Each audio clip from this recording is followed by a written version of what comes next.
This video is for people who have noticed that their relationships are changing. People are leaving your life. You're realizing some things about some people who might still be in your life. You might feel a lot more alone than ever before, not just literally, but just how you see the world. And nonetheless, all of it's probably due to the growth you've experienced. Your own spiritual journey has resulted in enough growth that the relationships in your life are shifting and changing for a variety of different reasons, in a variety of different ways. And regardless, it can be confusing and sometimes lonely. This is something I've experienced because I've been going through an awakening for over 20 years, and I've gone through many different iterations of this. And the reason I'm making this video is to just share with you what I've learned along my journey, the main reasons why people are leaving your life, what it means for you, what it means for them, what you can do about it, and what you might not be expecting, the amazing blessings and benefits that come from this growth spurt you're probably going through if this is happening to you. So thank you for tuning in. My name is Victor Oddo. I make these videos all about the spiritual awakening process. And welcome to my channel, and I'll see you inside. One of the reasons is the person can't stand being around you. Now, I know that seems kind of like an intense thing to say. What I mean by that is that you've grown so much that your mere presence, even if you're just sitting there not saying a single word, your presence, your vibration around that person can't help but bring up a lot of their shadow. And so what can happen is a person, a lot of times the people this happens to, they're not really looking at themselves all that much. And they don't know that this is their stuff coming up. All they know is they don't feel very good when they're around you because you're bringing to the surface some of their unresolved and repressed, unconscious patterns, pain, trauma, issues. And I know you're not trying to, but just your frequency, in order to be around them, it requires they elevate themselves. And oftentimes it'll require they do so way faster than they can realistically keep up with. But at a surface level, all the person knows, they don't feel good when they're around you. And you'll notice they will start to, usually they're the ones that will create distance with you. This happened to a real close friend of mine. He was someone that I grew up with, and we were like thick as thieves since the fourth grade, but we became really, really close in sixth grade. And we became like best friends. We would spend the night at each other's houses, and we were like that all throughout high school, even after high school. We got into a lot of trouble together. We became addicts together. We went to treatment together. We ended up in the same halfway house together. Even then, we ended up working at the same place. We were together so much that we would bicker all the time, and people would think it was kind of funny because we were just so close. And then I had a spiritual awakening, and he sort of slowly drifted back into some of his addictive patterns. And because we had this bond, he would still come around all the time. My kids knew him, or my daughter, he wasn't around, in the later years, but he would still come around, but less and less and less and less. And eventually, initially I took it personally. I was like, what's his deal? Why is he not happy for me? Why does he never want to come around? That kind of thing. I was a little bit, I didn't know what was happening either. It's the first time it's ever happened to me. But eventually it clicked that whenever he's around me, it makes him aware of where he's at in his own life. Because at that time I was married, I was doing what I liked for a career. I was a fitness trainer. I had this beautiful home and daughter, and he was, a lot of times he was using drugs, and he was like living in like a dysfunctional kind of household, and he wasn't given the same tools as I was, to his defense, to really do the work. And he was kind of staying the same, if anything, kind of descending in vibration, because his issues were just unfortunately getting the best of him.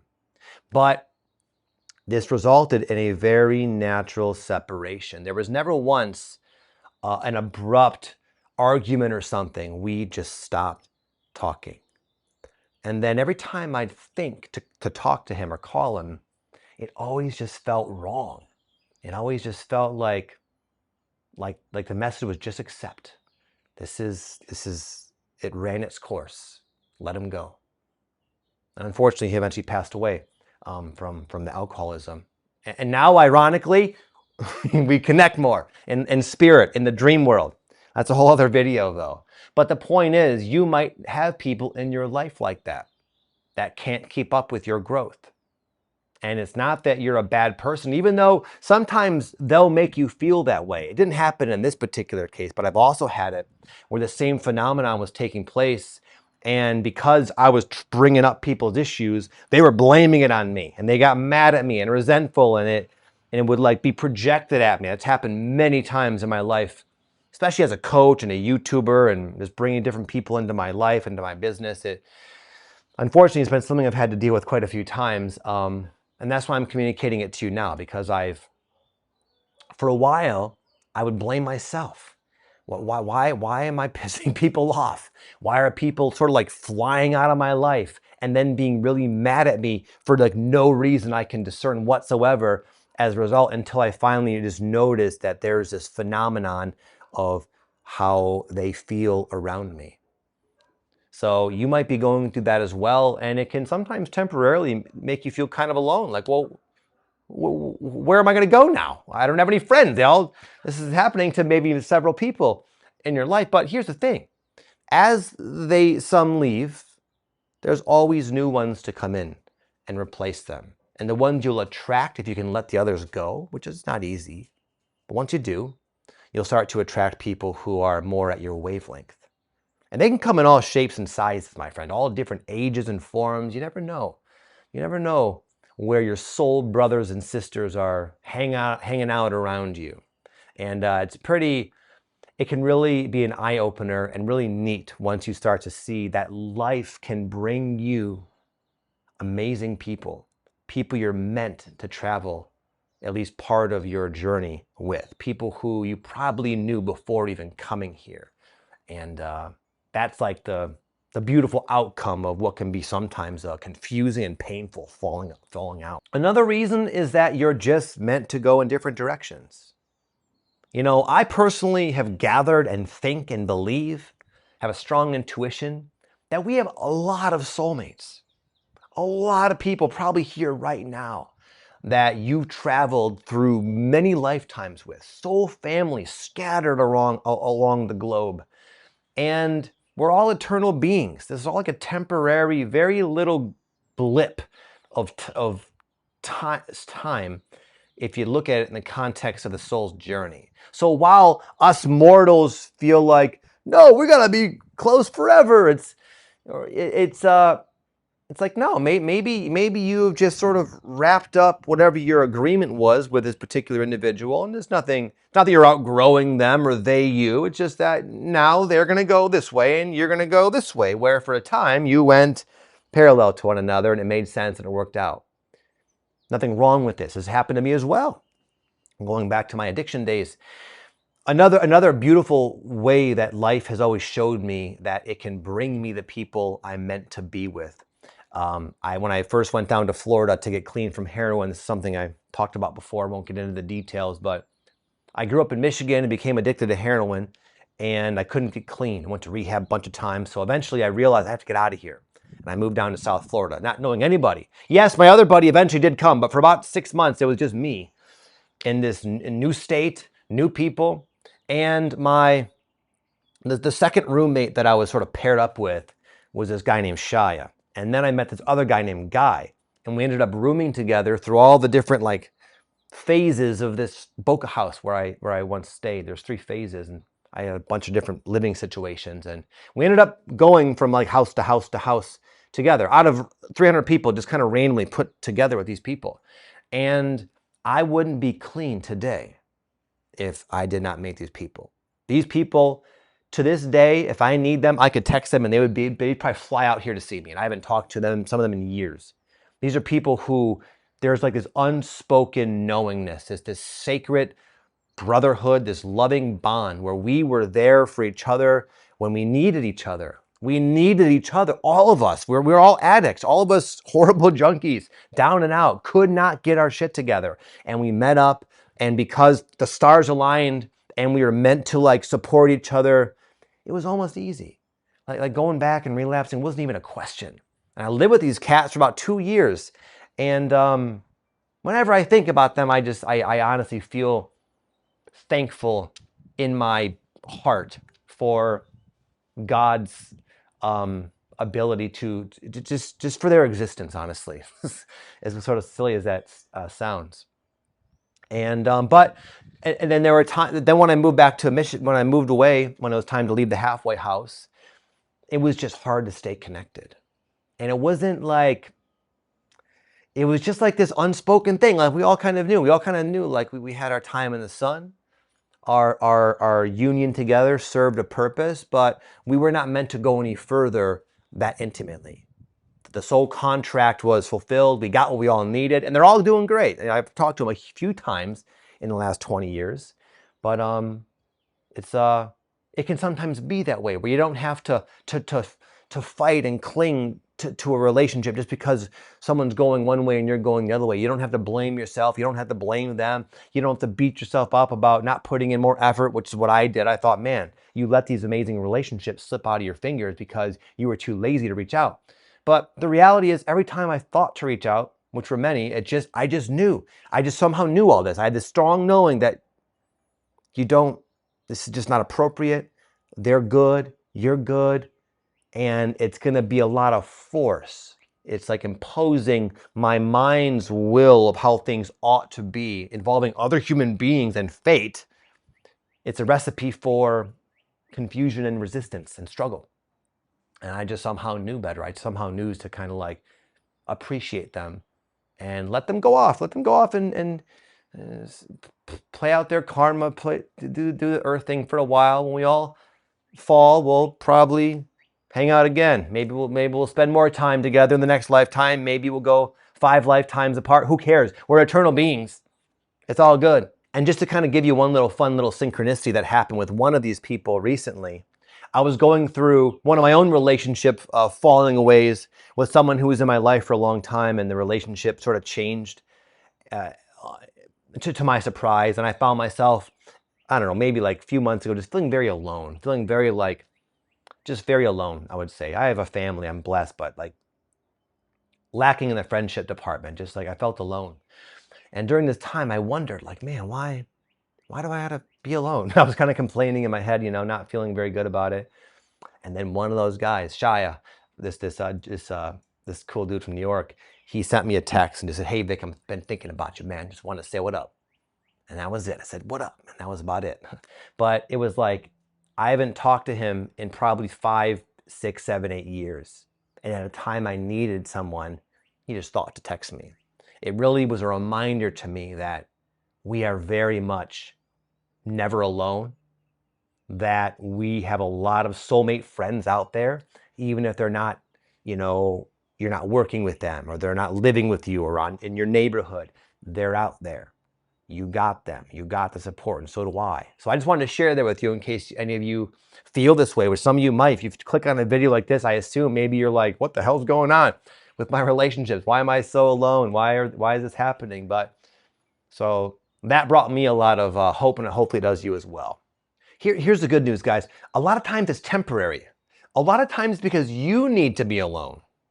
Your awakening journey is taking you in a direction where it benefits you to not have to put all of your bandwidth and focus into your discovery, your self-discovery, your healing, your self-discovery and your healing primarily.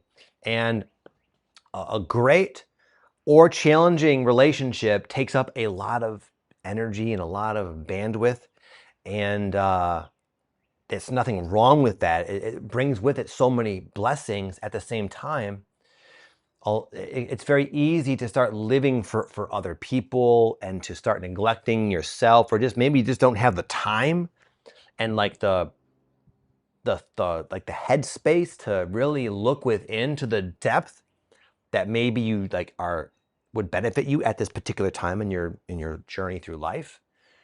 Maybe there's like a big change coming up, or a big play you're going to be doing in the near future, and you don't want to just sort of like do it like with half your mind into it. Maybe like being alone is exactly what you need. Maybe you need time and space to like figure yourself out, to just be with yourself.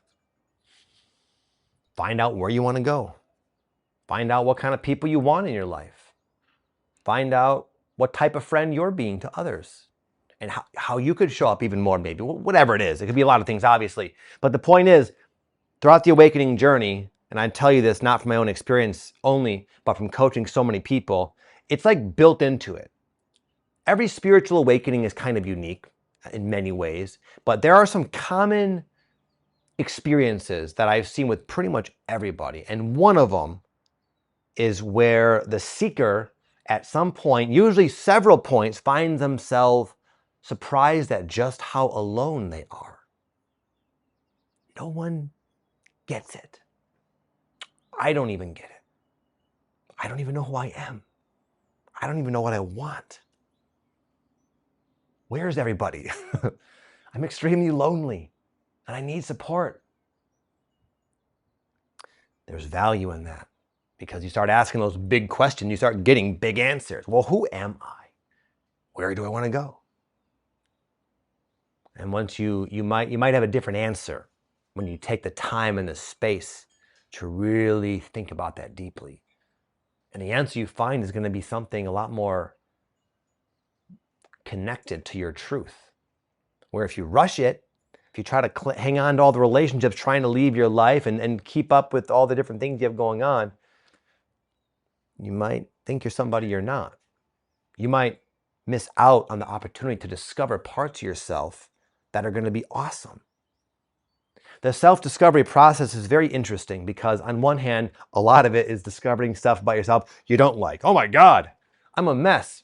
I can't tell you how many times I like sat with mushrooms or something and just like became so crudely aware at just how much my ego controls the show a lot of the time. Just the depth of my pain body and my shadow. It's like overwhelming sometimes. So that's a lot of self-discoveries like that. But also, parallel to that, sometimes at different times, you get to discover parts of yourself that you didn't even know were there. For example, come to find, I like to speak. I can be a public speaker. I didn't know that. Going through high school, I was extremely shy. Anytime people, even in a small group, anytime people would like all look at me, like, what are you going to say, Vic? Not only would I not have anything interesting to say, but my brain would go blank, I'd turn beet red, and I would sweat. Even with people I knew. I'm very introverted. I don't like attention. I don't like being around people, really. I feel it. It's like, it can disorient me. And that's kind of who I thought I was. It seemed to be who I was. But as I kept digging and excavating, I found a purpose. A part of my soul that says, you got to share on YouTube, bro. You're going to friggin' love it and you're going to crush it. What? Wouldn't have guessed that. And now it's one of my favorite things to do. I love it. I love that part of myself. It was a few years ago. Yeah, about a few years ago, I took a trip by myself, kind of ironic, I'm saying this now, to Salt Lake City to see a Tool concert. And it was the first trip that I can remember, honestly, since meeting my wife over like 20 years ago. The first trip I just took by myself. Like I went, no one was there. I wasn't meeting anybody. I didn't know anybody. I went out to dinner myself, by myself one day. And I thought, wow, this is very unusual. And just sat and ate and watched people. And anyway, I had a couple of days, I just saw the show, but I was there for 2 or 3 days and I had like nothing but time. I could literally do whatever I wanted. And you know what I chose to do? I filmed a whole bunch of videos. And that was kind of a cool insight because it was like, when you have absolutely like no obligations at all, no kids to take care of, no relationships to be a part of, no work stuff to do, what do you choose to do with your time? Film freaking videos. I would have never discovered that had I not been sort of forced by life to have all that alone time, to do all that digging, all that shadow work. So don't resist the alone time. This is like it's going to pay off. It's going to like show you your own version of what I said. There are probably parts of yourself parts of your soul's abilities, capacities, talents, passions, purposes that have yet to be discovered. And they're not going to be uncovered with a noisy, busy, chaotic life, with distracting relationships. It benefits you. Don't end your relationships to find your purpose. I'm not saying that. Life will make it pretty clear when you need time and space to be alone. And that can sometimes be why people temporarily come and go out of your life. These are not permanent things, just so you know. Sometimes people go for a while and they come back in. Sometimes they don't come back in. Sometimes you choose to set a boundary because it's a growth experience for you. That's a lot of times what ends up happening, actually, is the seeker wakes up and realizes that the relationship has been imbalanced. I deserve better. This is toxic. This is draining me. Every time I'm around them, I'm drained by their negativity. And I don't want to subject myself to that anymore. Regardless, there's no actual problem here. It's a side effect of growth. It can be lonely.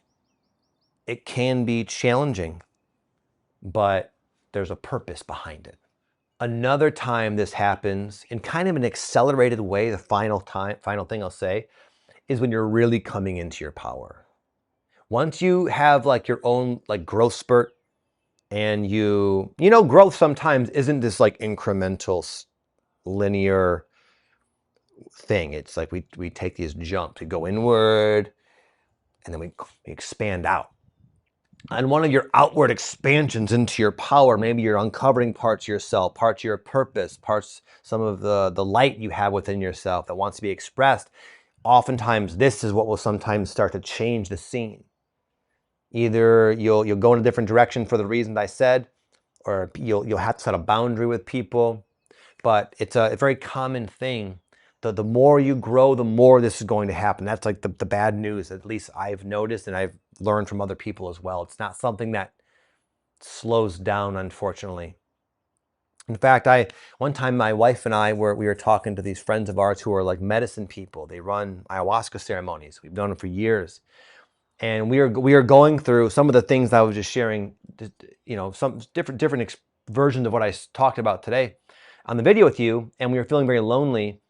And we were kind of like, not complaining, but we were like lamenting to them, like, yeah, you know, I'm kind of lonely, and this don't know why it has to be this way, that kind of thing. And they said, well, why do you think we don't have many friends? And they do. They got a lot of acquaintance, a lot of people they like know. But you can imagine being like a shaman. When you come into a place of power, a lot of times what happens is people will want some of that. They'll see an opportunity for themselves. They'll see by association they can maybe uplift themselves. And then from there, a lot of times people will project this sort of expectation onto you. And then if you don't fulfill it, it can get kind of messy. I've had this happen a lot of times, more times than I wish had happened. But that's like another layer of it. So it happened to me initially in the beginning of my awakening for all the reasons I said, but the more I've come into like a leadership position, you could say, the more I had to be extremely mindful of who I bring close to me, because there's just this reaction that I've just seen so many times. And I have other friends who are influencers and shamans and things like that, and we all talk about it. It's something that just kind of happens sometimes, and it might be happening to you as well.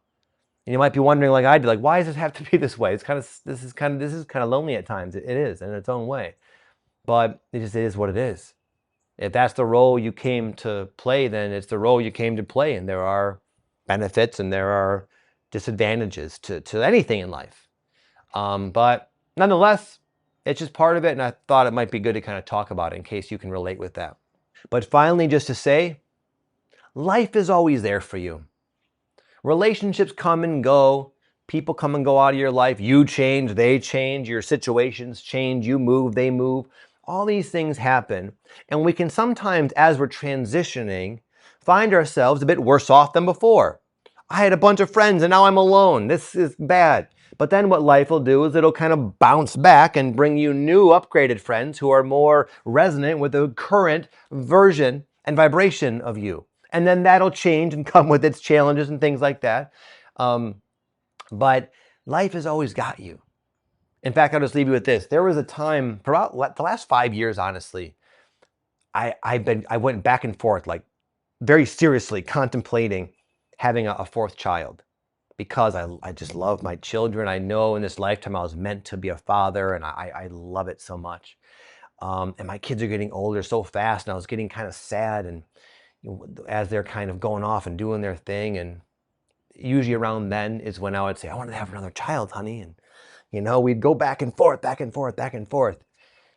I'd bring this question to the ayahuasca. I'd bring this question to the mushrooms. I would meditate on it. I'd dream about it. And it was always back and forth. Anyways, just the other day, I was sitting right here, in fact, and I was watching my now extended family all hanging out, playing in the hot tub in the pool. My boys and my daughter has a girlfriend, a very intimate girlfriend, and the girlfriend pretty much lives here now, and it's almost like we have 4 kids. And it's just kind of it's different. They kind of hang out together a lot, but even from afar, it's beautiful and fulfilling in its own way. And I know this is just the beginning. Maybe grandkids will come into my life one day. And you can't fight the change. You can't hold yourself back for other people. You can't force other people to grow. You can't influence where someone's soul is wanting to take them. You can't help that if you do find yourself in a leadership position, you're going to be triggering the crap out of people. Get used to it. It's part of it. You can't control any of this. But life always has a next version, a next iteration, a next step, a next chapter. Different, but cool and unique and fulfilling in its own right. And that is something you can take to the bank, my friends. But hey, while I think of it, what I do every month is I bring people from my audience together and I host these transformation ceremonies. Either a QHHT, past life regression sometimes, somatic release breathwork. My wife Patty runs various workshops as well. And if you are alone and you want to at least temporarily connect with other people and take part in these ceremonies, it's completely free. I'll leave you a link down below. Just put in your email and I'll send you the Zoom link and the details for the next one. And you can join us. You can hang with us. You can hop on a free Zoom session and also get some good inner work done as well. So with that said, you have an amazing day, my friends. Thank you so much for watching. Peace.